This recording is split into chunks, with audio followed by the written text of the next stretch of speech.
Everyone knows that universe is full of stars. Trillion upon trillion stars are there.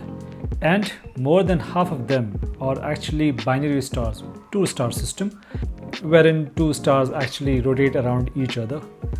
Nothing new there. Think of it as a tightrope walk, wherein a person is kind of balancing, and walking in the tightrope. This two-star system. Now, take one of the stars in this two-star system and replace it with a black hole. Interesting things starts to happen there. Black holes are, weird regions in the space or weird void in the space wherein nothing can, escape. The size of the black hole is basically the region wherein light cannot escape. The photons that would otherwise have fallen into your eyeballs get sucked into it, and that is why that region is completely dark. So the mass in black hole is so compacted that you can get really close to it. Like, if let's just say you take Earth and compress it and keep compressing it until it becomes the size of a marble, then you've got yourself a black hole of that size.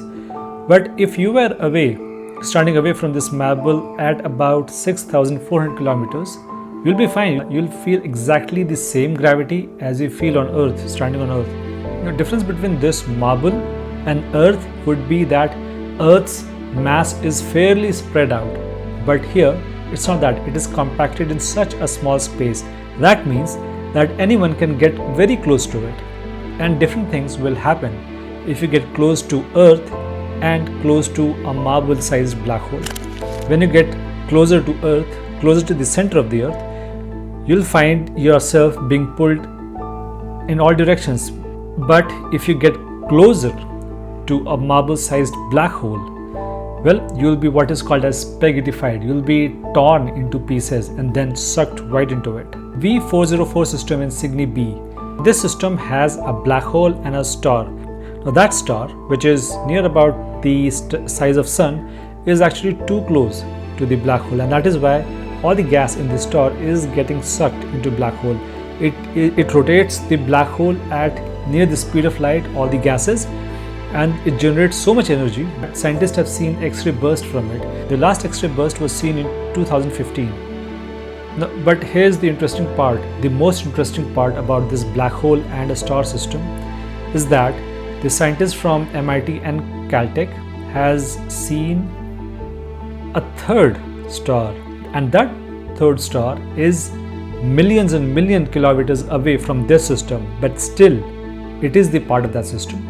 Now imagine that person tightrope walking, trying to balance.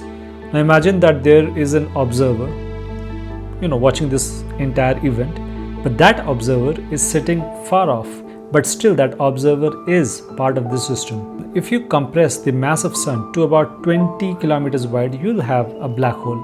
But that would not mean that the gravity pull on that 20 kilometers black hole will be greater than what gravity pull Sun is having. Pluto will still be orbiting the Sun at 248 years.